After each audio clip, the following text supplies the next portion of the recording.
And we're back with part two to my video on my biggest mistake as an entrepreneur. Really short, I think it was maybe about 3 minutes long. Go check it out. But obviously my biggest mistake was not being consistent. So in this part two, we are going to be talking about how to stay consistent. And this is going to be another short video just to basically talk about those 3 tips and just to give you guys a little bit of guidance on how I've been staying consistent the past few weeks. And I'm feeling really good, really recharged. Like, this is it, y'all. Like I keep saying, new year, more evolving. This is it for me. I am feeling 110% down and into everything that I'm doing. If you don't know what I'm doing, make sure you go check out my video about my 2024 goals and how to create yours. But yes, so let's get up into it, okay? Wait, hold on. I didn't even properly greet y'all for real. Hey, bookies. And if you're new, hey. Thanks for stopping by and clicking play. When I get a little excited about certain things, I start to jump off the bandwagon a little bit, But we're going to bring that back. I hope you guys enjoyed this video just as much as I enjoy making it. And if you like it, please, at the end of the video, comment, like, subscribe. Trying to grow a family out here and make you one of my bookies, all right? So let's just get into my 3 tips. Now I'm ready. So my first tip is create a schedule. In order to stay consistent, for me as a type, let me just do a quick pause to let you guys know. This is what works for me. I'm giving you tips that helps me stay consistent. And that's been having me feel like I am like high off life right now. So these are my tips. If it doesn't work for you, let me know what you like to do in the comments, what works for you, just because we're here to share ideas, hold each other accountable. But yes, this is what has helped me, and I hope it helps you.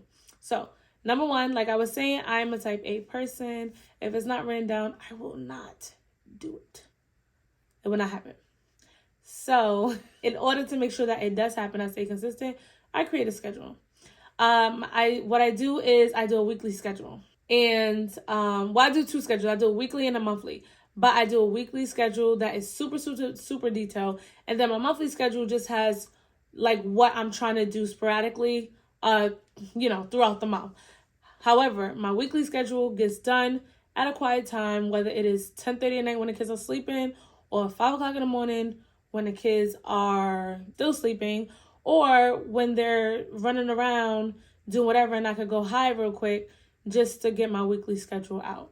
So what I do is I write a weekly schedule of what needs to get done, right? So let's say, for instance, this week I have to record 3 videos, and I'm going to record those videos on Tuesday, Thursday, and Saturday. Then what I'm going to do is make sure that I write it down and I write what the video is going to be. So that's number 1, making a schedule, creating that schedule. Whether you have to do it daily, weekly, create that schedule, okay? Number 2 is kind of similar to number 1, but it's just like another, like a little step, which is a to-do list. You need to have a to-do list before you go to sleep, whether you're an overnight worker, whether it's 11 o'clock and you had a rough day with these kids. You have to write a to-do list of what you have to do the next day. So when you wake up, you know what's going on. You feel like you have, like you're holding yourself accountable just through this one piece of paper. Every night before I go to bed, I'm sitting on my bed and I literally write down everything I have to do tomorrow. And it's not just only like professional, like record a video, record a reel, come with some ideas. No, it's also personal. So whether it's change the sheets, grab the kids, I write everything down so that I make sure that everything's being taken care of. And I literally walk around with my to-do list, and I love it when I could cross it off. Like, just cross it off. Like, oh, I just fed the kids their dinner. Cross off. Or, oh, I just vacuumed up my room floor. Cross off. Or, I just wrote 3 ideas I want to do for the following week. Cross off. Like, just making sure that you make that to-do list. It holds you accountable. It makes you feel good once you're like accomplishing those things. And it's always the small ones. That's why I write all of my stuff down. I got to make the bed. I got to put away the iron board. I got to do, because it looks like a lot, which I like, because then even when I get through a lot, like let's say I have like 30 things up there and 12 of them are like little tedious stuff. Separate the clothes, make the bed, put away the iron, give the girls breakfast. Just knowing that I'm doing those things, I'm crossing it off, it just makes me feel so much better every time I look at the list to like see what I gotta do and know that I am busting it out because I am that chick, just like you were that bookie. You know what I mean? So for me, I have to do that. That's what I do. That's what keeps me consistent. I literally have to write to-do lists to keep me going, and I make sure I always put my top 3 business things on there. I guess that's a little hack inside the, that's it. I randomly just place them in there, and I'm like, oh, okay, don't forget, I have to record this reel. Or, oh, okay, don't forget, I have to, post this video. I have to do editing for an hour. I always make sure that I have a to-do list. If you want to separate it, if you're even more anal than I am, and you decide you want to separate it from personal to business to professional, that's perfectly fine. Me, I don't need to do that. I'm just gonna write everything I have to do so I can just start busting them babies down. Okay, so that's my tip number 2. Tip number 3, my most important one. Remember why you're doing it. Why are you trying to be consistent? What is your goal? Why are you so focused on it? What are you trying to accomplish? Why are you trying to accomplish? Figure out your why. And then along with this tip, you need to have your why in your face. You need to have it accessible when you are not in the mood, when it's been a week since you posted a video. You have to have your why in your face. Why do I want to have such a huge following? Because with that comes more opportunities, and it helps me reach my goals even quicker, or it helps me push towards my goals because I have all these people that's watching me, and I said I'm going to be accountable. You need to have your why. Your why.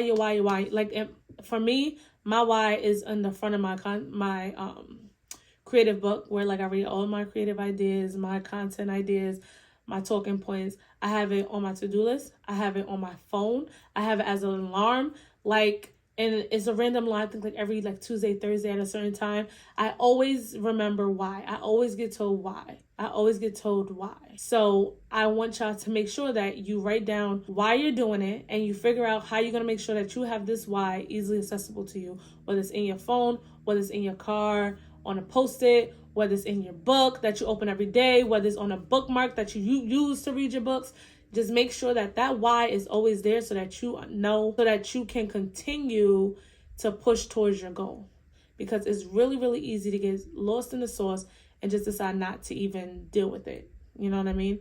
And we don't want that for you. We don't want that for each other. So I need you guys to figure out your why. That is my most important tip. I'm really big on staying organized. I'll do a video on how I stay organized, give you a lot of tips, tricks, and hacks. However, I just really want you guys to figure out your why and push towards it. Okay?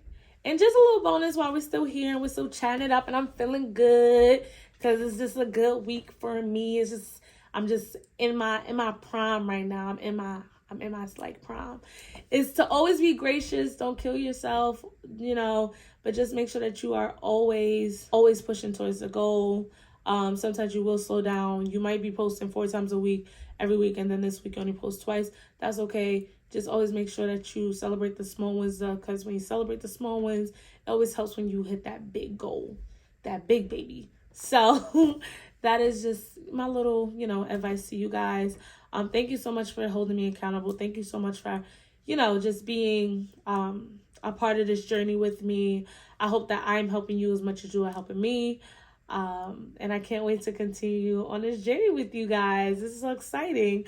Well, if you are new, or if you are a bookie but you're not really an official bookie because you didn't comment, or subscribe, please make sure you click one or all of those buttons if you really love me. And let's continue to make this happen for one another. All right? Later, guys.